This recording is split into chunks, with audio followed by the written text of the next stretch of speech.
રાજ્યમાં આજે સાર્વત્રિક ભારે વરસાદની આગાહી વ્યક્ત કરવામાં આવી છે। બનાસકાંઠા અને કચ્છમાં અતિ ભારે વરસાદનું ઓરેન્જ એલર્ટ અપાયું।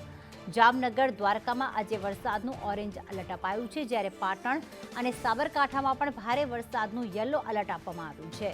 નવસારી, વલસાડ, રાજકોટમાં પણ ભારે વરસાદ રહેશે, ત્યાં પણ યલો એલર્ટ છે। જૂનાગઢ, મોરબી, ગીર સોમનાથમાં યલો એલર્ટ। અમદાવાદ અને ગાંધીનગરમાં મધ્યમ વરસાદની આગાહી વ્યક્ત કરાઈ। રાજ્યમાં જુલાઈમાં હળવા વરસાદની આગાહી। અપર એર સાયક્લોનિક સર્ક્યુલેશન સક્રિય અને વરસાદી ટ્રફના કારણે ભારે વરસાદની આગાહી। સાર્વત્રિક ભારે વરસાદ રહેશે। બનાસકાંઠા, કચ્છ અને જામનગર તથા દ્વારકામાં આજે અતિ ભારે વરસાદની આગાહી કરવામાં આવી છે।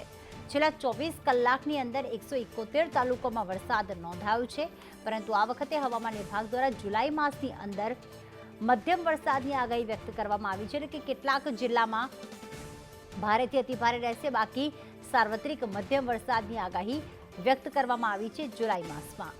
અમદાવાદ અને ગાંધીનગરમાં આજરોજ મધ્યમ વરસાદ રહેશે અને હળવા વરસાદની આગાહી જુલાઈમાં કરવામાં આવી છે।